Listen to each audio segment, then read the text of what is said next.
putting together an EP, did you look at yourself in the mirror and say, okay, this is a bucket list thing? Or have you been feeling something in your heart for a very long time and you just felt like this is the moment? We got to do this now. Yeah, I'm kind of, I've been playing guitar for a long time, but, and I've been writing music, worship music for a long time.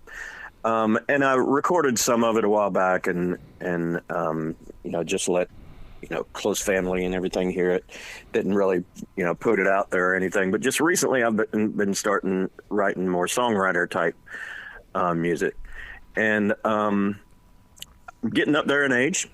I'm 57 years old now, as we all are getting up there. And you just kind of, I don't know about you, but when you start getting older, you start feeling like you should leave something behind. Yes. Like there should be something that somebody remembers you by, because when you're gone, you're gone. And, like your family's not going to be able to talk to you every day. There's got to be something you leave behind. And so, I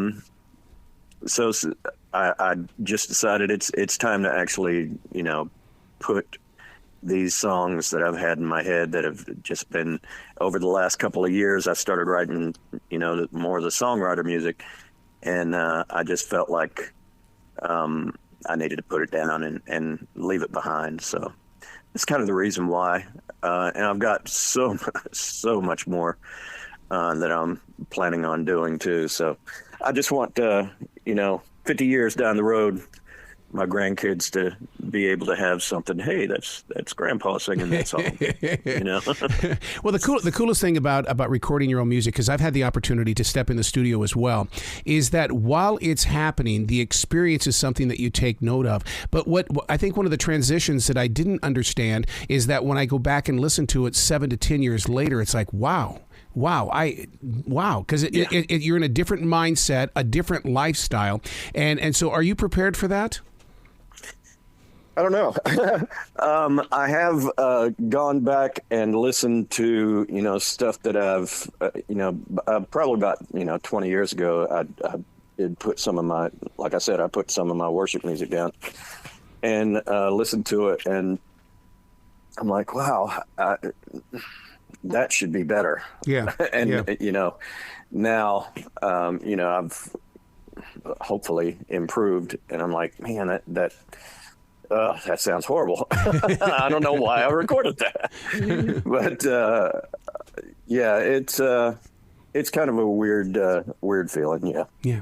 You used the song Burn as the title of the EP. It's also a title track hit. What was it about Burn that you felt like, okay, this has got to be a representation of the entire project?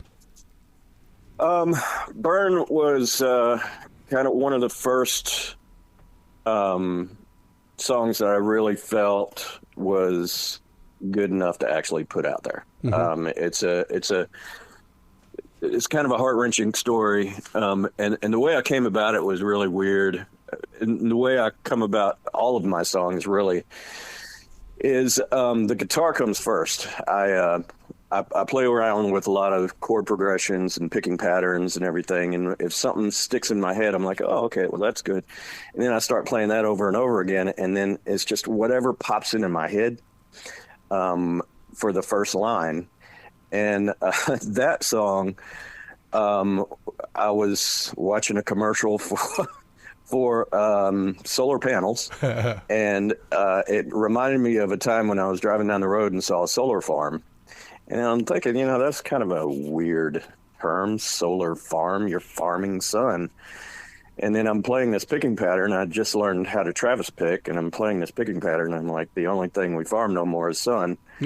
I'm like, oh, wow, that could be and then from there it came into, it went into, somebody who's been struggling with drought, as, Midwestern farmers do. And it just kind of came from there. And the way it, sorry, that's my dog going crazy.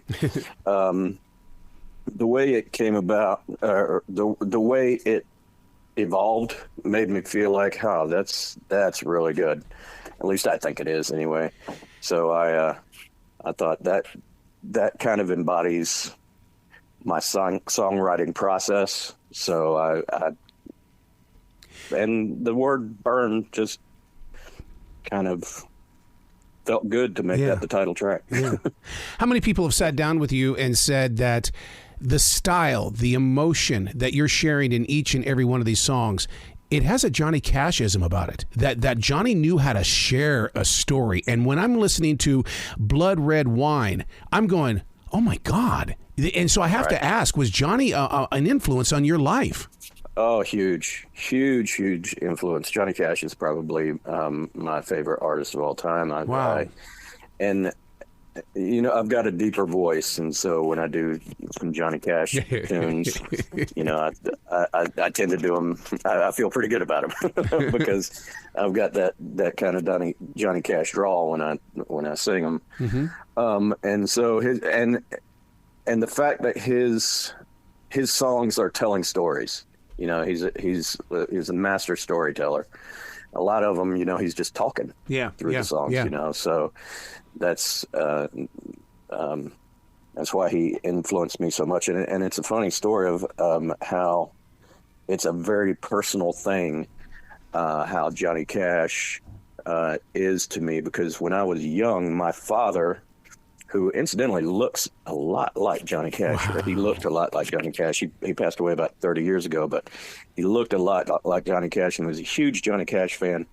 And when I was little and a teenager, I was listening to his Johnny Cash, and I was like, man, that's horrible. Oh, why do you, that's so, he can't sing. It's, what is that? And then when I matured a little bit and understood what, you know, the fact that he, you know, growls some songs, and that he's, you know, not always in pitch, and, you know, he's not perfect. It just, that hit me, you know, later on in life. And then from then on, you know, I'm, you know, Johnny Cash forever. You know.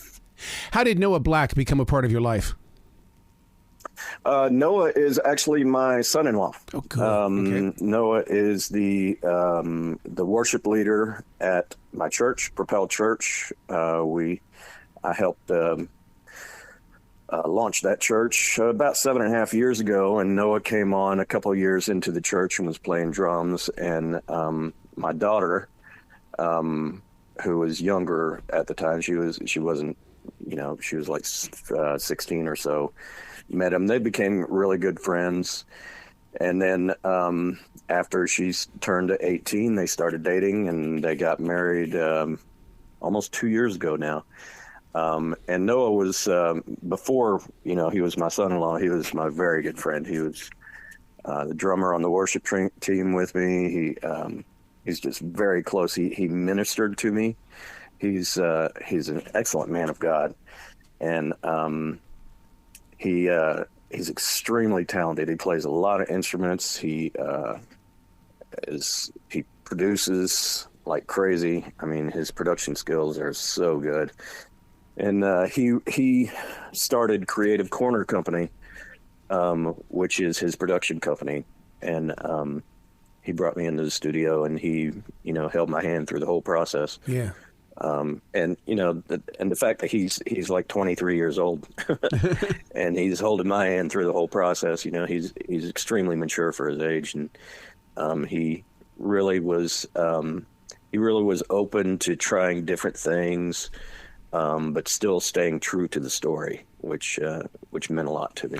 I'm glad that you brought up how old he is, and the reason why is because one of my final conversations with David Crosby was based on how his son was in the studio with him, and that he was depending on his son's new age experience to keep his lyrics and love very much alive. And so when I hear stories like that, where the generations are working close together like that, it's very inspiring for tomorrow's music.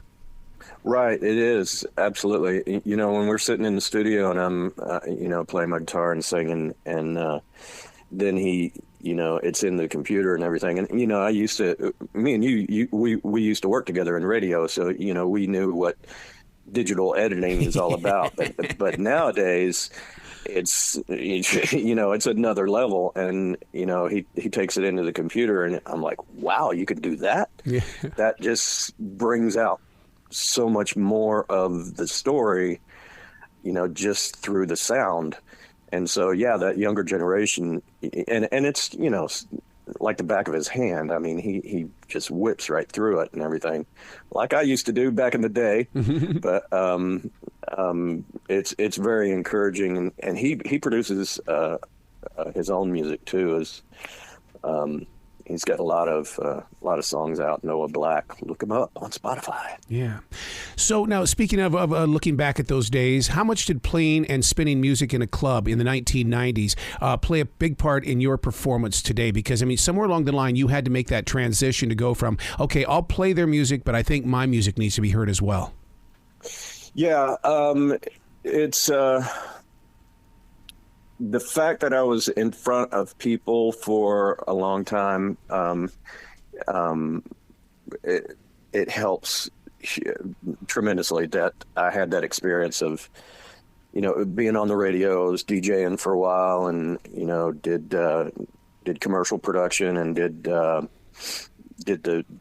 club DJing. Yeah. So I was always talking to a lot of people at one time, and somebody told me a long time ago, it may have been you, that always act like you're talking to one person. That's it. That's it. And that removes any nervousness. So that helped me out tremendously to be able to get out and perform live. And once I started performing live, then that really opened up my songwriting, really, because I was really just doing covers at my live shows, which I still do a lot of, but now I throw in my own stuff, because eventually I got to the point where, I can write this stuff. This is stuff that I can do. So it just kind of naturally flowed out. And the fact that I was in front of people for such a long time at the club and everything, people ask me, that's so brave of you to get up on the stage and do that or whatever. I'm like, it's really not that big of a deal to me anymore. So, anybody can do it with that kind of experience of getting in front of people. You just, yourself, when you're on the radio, you're talking to thousands, maybe million people, and, you just gotta, imagine just that one person that you're talking to. You can't afford to be nervous. That's right. Making the move from worship music to writing pop songs and things like this. What happens to your heart? Is this? Did you hear it in your heart where God was saying, "Look, you know my language. You know what my purpose and plan is. Now go put it in your language and let everybody hear it without judgment." Yeah, that's exactly right. I've written a lot of worship music that I'm going to put out eventually. But there was a point when I just started getting deeper into my guitar. And there was a time when I just could not write secular music at all. I had tried, and it just did not come out. But I could write some worship music. I was good at that.